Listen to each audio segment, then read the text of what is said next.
Hello friends, welcome to channel Motortrack. दोस्तों, एक बार फिर मैं आपके सामने हाजिर हूं बाजार का हाल लेके। आइए सबसे पहले देखते हैं कि पिछले हफ्ते बाजार में क्या हुआ। निफ्टी ने 9972 पे क्लोजिंग दी। वीक ऑन वीक 170 पॉइंट्स का लॉस दिया, जो कि करीब 1.67% बनता है। वहीं अगर हम बैंक निफ्टी की बात करें तो बैंक निफ्टी ने 20,654 पे क्लोजिंग दी और वीक ऑन वीक करीब 380 पॉइंट्स का लॉस दिया, जो कि करीब करीब 1.81% बनता है। अगर हम सेक्टर्स की बात करें तो सिर्फ रियलिटी सेक्टर ने अच्छा परफॉर्म किया और वीक ऑन वीक एक पॉजिटिव रिटर्न दिया। हालांकि उसका जो एडवांस डिक्लाइनिंग रेशियो है वो अनफेवरेबल रहा। तो एक तरीके से रियलिटी सेक्टर में भी हमें सेलिंग देखने को मिली। इसके अलावा बाकी सारे सेक्टर्स ने वीक ऑन वीक लॉसेस दिया। मीडिया, मेटल, पीएसयू बैंक, ये वो सेक्टर्स थे जिनमें हमें सबसे ज्यादा लॉस देखने को मिला। मीडिया सेक्टर ने करीब 7% का लॉस पिछले हफ्ते दिखाया। दोस्तों, ये वही सेक्टर्स हैं जिन सेक्टर में पिछले से पिछले हफ्ते काफी अच्छी बाइंग देखने को मिली थी। तो एक तरीके से हमें फिर वही पैटर्न देखने को मिल रहा है कि जो बीटन डाउन सेक्टर्स हैं उनको बाय करो और जो अच्छे सेक्टर्स हैं उनको सेल करो। अगर हम निफ्टी की बात करें तो निफ्टी का एडवांस डिक्लाइन रेशियो भी काफी अनफेवरेबल रहा। 50 में से सिर्फ 13 स्टॉक्स एडवांस रहे और 37 स्टॉक्स डिक्लाइन रहे। ये सेक्टर का डेटा पॉइंट्स देखने के बाद हमें यह लगता है कि अक्रॉस द बोर्ड सेलिंग हुई है और कोई भी ऐसा सेक्टर नहीं दिखता है जिसमें पिछले हफ्ते जेन्युइनली बाइंग हुई थी। अगर हम ग्लोबल मार्केट्स की बात करें तो एफटीएसई और डाउ जोन्स में काफी ज्यादा बिकवाली देखने को मिली और 5 to 6% का फॉल हमें पिछले हफ्ते देखने को मिला। वहीं एशियन और इंडियन मार्केट्स में भी फॉल हमें देखने को मिला, लेकिन वो फॉल उतना ज्यादा नहीं था और ये गिरावट करीब 1.5% से 2.5% के बीच में रही। अगर हम इंडियन मार्केट्स की बात करें तो फ्राइडे को काफी ज्यादा गैप डाउन ओपनिंग हुई थी, लेकिन उसके बाद हमें अच्छी रिकवरी देखने को मिली, जिसकी वजह से इंडियन मार्केट्स के लॉसेस इतने ज्यादा हमें नहीं दिख रहे हैं। अगर हम एफएनओ स्टॉक्स की बात करें तो करीब 54 स्टॉक्स एडवांस रहे और 88 स्टॉक्स डिक्लाइन रहे।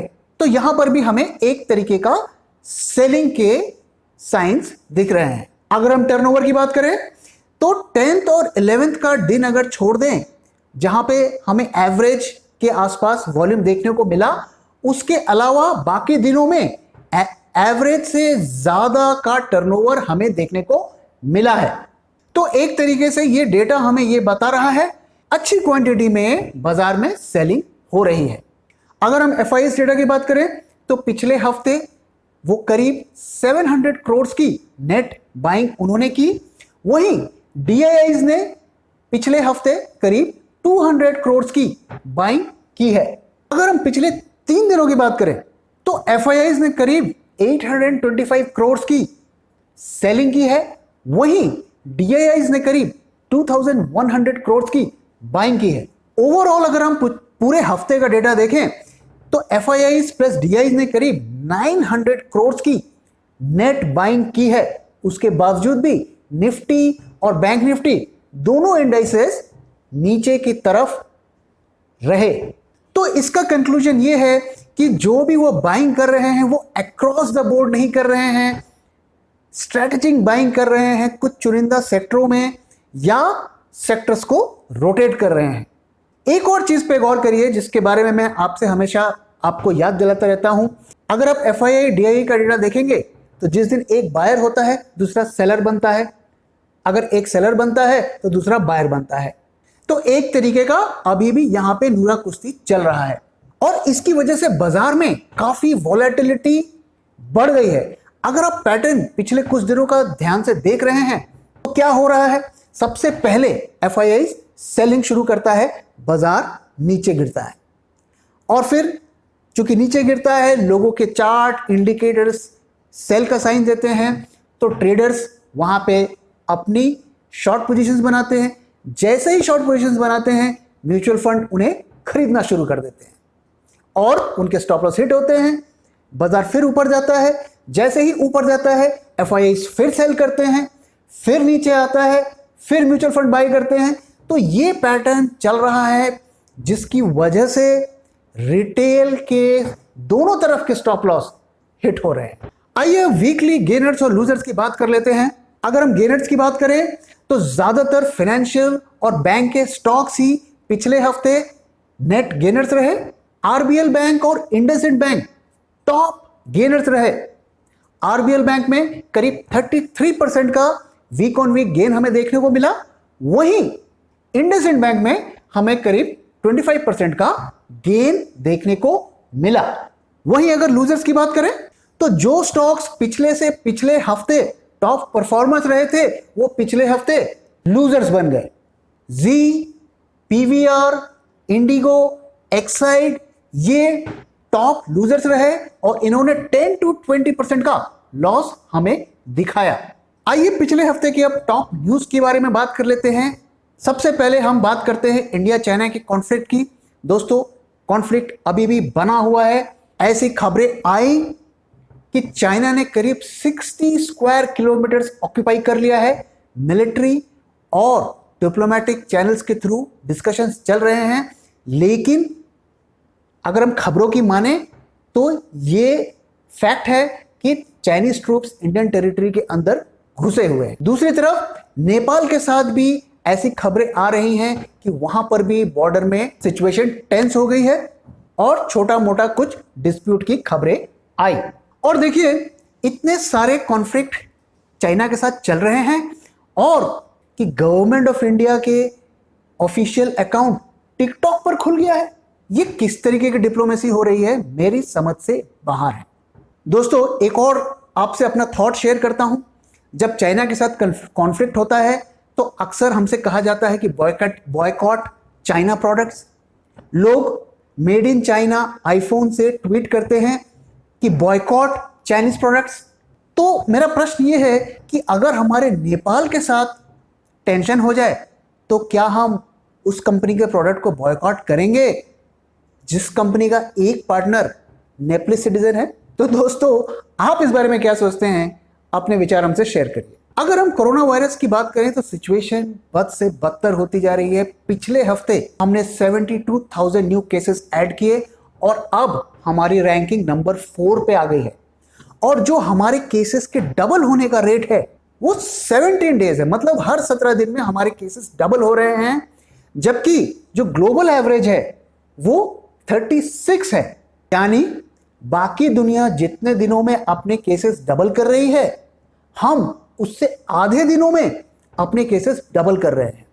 दोस्तों, कुछ खबरें ऐसी भी सुनने को मिल रही हैं कि अगर इसी तरीके से केसेस बढ़ते रहें और हॉस्पिटल्स इन केसेस को मैनेज नहीं कर पाए तो हो सकता है एक बार फिर लॉकडाउन हो जाए। क्योंकि अगर आप बड़े शहरों की बात करें तो वहां पे सिचुएशन आउट ऑफ कंट्रोल होता जा रहा है।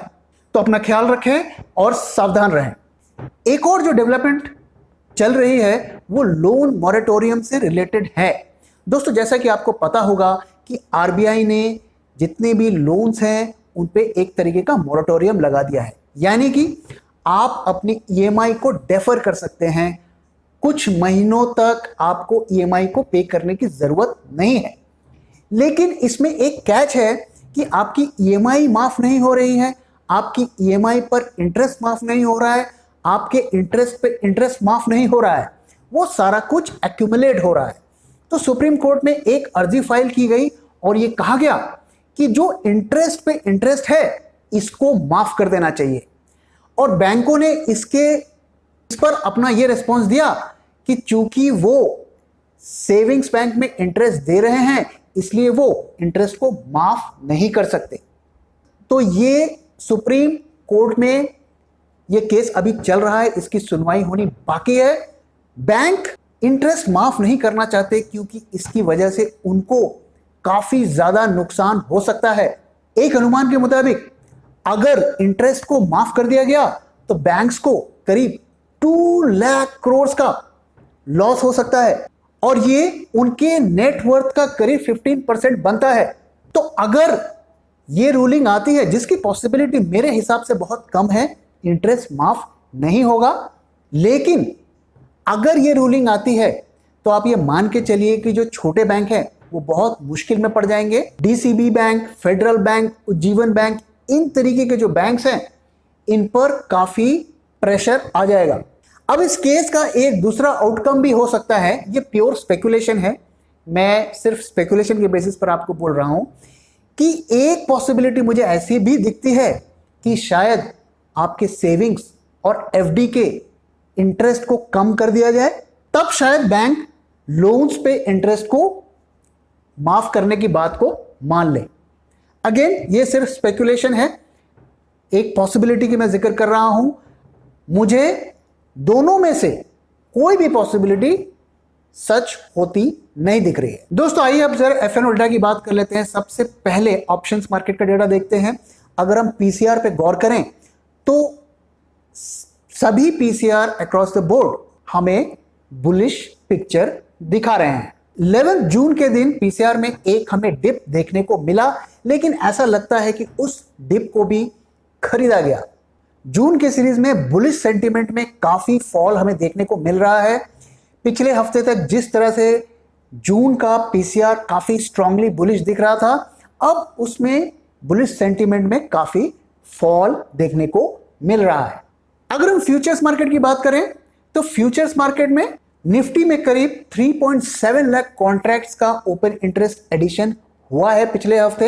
एफआईआईज फ्यूचर्स मार्केट में पिछले हफ्ते भी शॉर्ट थे, इस हफ्ते भी शॉर्ट हैं और उन्होंने करीब 2000 करोड़ की फ्यूचर्स मार्केट में सेलिंग कर रखी है।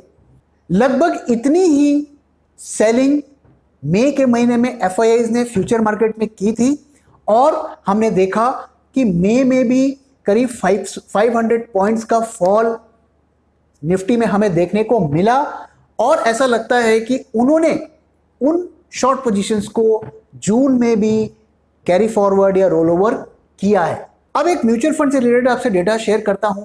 एएमएफआई ने मई के महीने का म्यूचुअल फंड का डेटा पब्लिश कर दिया है और इसमें करीब इक्विटी म्यूचुअल फंड्स में जो इनफ्लो होता है उसमें करीब 15% का फॉल है।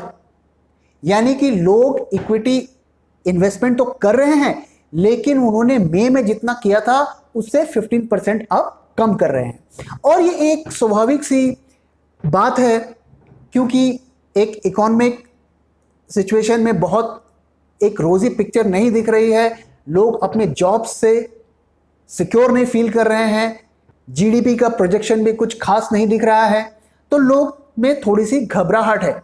दोस्तों मैंने आपसे पहले भी एक बात शेयर की थी कि जब तक लोगों के पास पैसा होता है बाजार में इन्वेस्ट करने का, जब तक वो ये सोचते हैं कि बाजार यहाँ आएगा तो हम इन्वेस्ट करेंगे या बाजार में हम पैसा लगाएंगे, तब तक बाजार का बॉटम नहीं बनता है। बाजार का बॉटम तब बनता है जब आपके पास या तो पैसे नहीं होते हैं लगाने को, और अगर पैसे होते भी हैं तो आप इतने घबराए होते हैं कि आपको पैसे लगाने की हिम्मत नहीं होती। जब तक आप बाजार में पैसा लगाने के लिए आपके अंदर कॉन्फिडेंस होगा, मान के चलिए, तब तक बाजार का बॉटम नहीं बनेगा।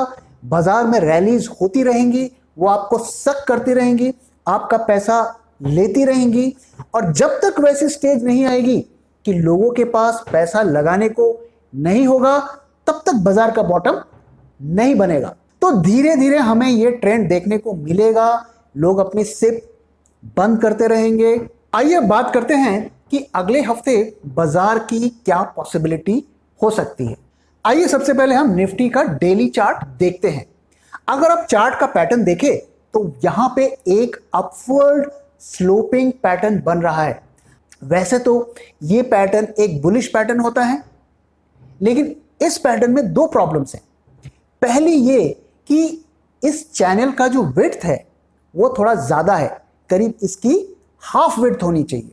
ये पैटर्न डाउन ट्रेंड में शुरू हुआ था, तो ये दोनों चीजें इस पैटर्न को थोड़ा वीक करती हैं। तो डेली चार्ट पे जो हमें सपोर्ट दिख रहा है वो 9375 9400 का जो जोन है वो एक सपोर्ट दिखा रहा है। अगर हम वीकली चार्ट की बात करें तो यहां पे हमें 10,435 एक रेजिस्टेंस लेवल दिखा रहा है। अगर हम मंथली चार्ट की बात करें तो यहां पे हमें एक क्लासिक बेयर मार्केट पैटर्न दिखा रहा है। एक स्टीप फॉल हमें देखने को मिल रहा है, उसके बाद एक स्टीप फॉल के बाद एक टेक्निकल बाउंस या उसका रिएक्शन दिख रहा है। ये रिएक्शन एक इंटरमीडिएट टॉप बनाएगा और उसके बाद ideally next wave of fall शुरू होना चाहिए। बात करते हैं कि अगले हफ्ते हमें क्या एक्शन लेना चाहिए। दोस्तों, पिछले कुछ टाइम से मैं आपसे ये शेयर कर रहा हूं कि बाजार में वॉलेटिलिटी बनी रहेगी और हमने देखा कि पिछले कुछ दिनों में किस तरीके से बाजार हाईली वॉलेटाइल रहा। तो इस तरीके की वॉलेटिलिटी में ट्रेड करना बहुत मुश्किल होता है। तो इसमें या तो आप इंट्राडे ट्रेडिंग करिए और अगर आपको पोजिशनल ट्रेडिंग करनी है तो हेजिंग के साथ काम करिए। दोस्तों, अब ऑप्शंस मार्केट में हेजिंग करना बहुत आसान हो गया है क्योंकि जो हमारी एंट्री कॉस्ट है वो नए मार्जिन रूल के हिसाब से काफी कम हो गई है। तो इस तरीके के वॉलेटाइल टाइम्स में या तो आप इंट्राडे ट्रेडिंग करिए या आप हेजिंग के साथ काम करिए। दोस्तों, आपको जैसा कि पता है कि मेरा व्यू अभी भी बेयरिश ही है, तो मैं आपको यही सलाह दूंगा कि अगर आपको पोजीशन बनानी है, एक हेज पोजीशन बनानी है, तो आप जून या जुलाई महीने की एक बेयरिश ऑप्शन स्ट्रेटजी में पोजीशन बना सकते हैं। ऐसी स्ट्रेटजी पिक करिए जिसमें अच्छा रिस्क रिवॉर्ड हो और जब भी आपको बाजार में गिरावट देखने को मिले कुछ दिनों तक, आप अपना प्रॉफिट उस वक्त बुक कर लें। और अगर आपने बेयरिश पोजीशन बनाई है और बाजार गिरने के बजाय चढ़ रहा है तो आपको बहुत ज्यादा घबराने की जरूरत नहीं है क्योंकि आपने पोजीशन को हेज कर रखा है, तो आप पोजीशन को कॉन्फिडेंटली होल्ड कर लेंगे। वहीं अगर आपने फ्यूचर्स मार्केट में पोजीशन बनाई है बिना हेजिंग के या ऑप्शंस को सेल कर रखा है या खरीद रखा है तो आप पोजीशन को कैरी नहीं कर पाएंगे। दोस्तों, अब आइए बात करते हैं कि जो हमारा टारगेट था 7700 बाय जून 30, उसका क्या। दोस्तों, पिछले हफ्ते की जो गिरावट हुई ग्लोबल मार्केट्स में उसने हमें एक होप दिया, तो हमें अभी भी लगता है कि हमारा टारगेट जिंदा है। अब इस महीने 11 डेज बचे हैं और निफ्टी को 2300 पॉइंट्स बनता है। ये काम आसान तो नहीं लगता लेकिन असंभव भी नहीं लगता। अब हमें यह देखना है कि इस हफ्ते निफ्टी को 9000 से नीचे जाना है। अगर इस हफ्ते निफ्टी 9000 से नीचे नहीं जाता है तो आप मान के चलिए कि ये टारगेट 7700 इस महीने शायद पूरा नहीं हो पाएगा। तो हम देखते हैं कि आने वाले हफ्ते में निफ्टी कैसा परफॉर्म करता है और फिर हम अगले हफ्ते फिर मिलेंगे और फिर इस टारगेट के बारे में बात करेंगे। तो दोस्तों, अभी भी मैं होपफुल हूं और आने वाला हफ्ता हमारे लिए डिसाइसिव साबित होगा। तो मुझे बाजार के वर्डिक्ट का इंतजार रहेगा। तो देखेंगे कि बाजार क्या फैसला करता है, हमें बाजार के फैसले का इंतजार रहेगा। इसी के साथ इस वीडियो को यहां पे खत्म करता हूं। आशा करता हूं आपको ये वीडियो पसंद आया और अगर पसंद आया है तो प्लीज वीडियो को लाइक करें, अपने दोस्तों के साथ शेयर करें और हमारे चैनल को सब्सक्राइब करें। So thank you very much for your time दोस्तों। फिर मिलेंगे किसी और वीडियो में।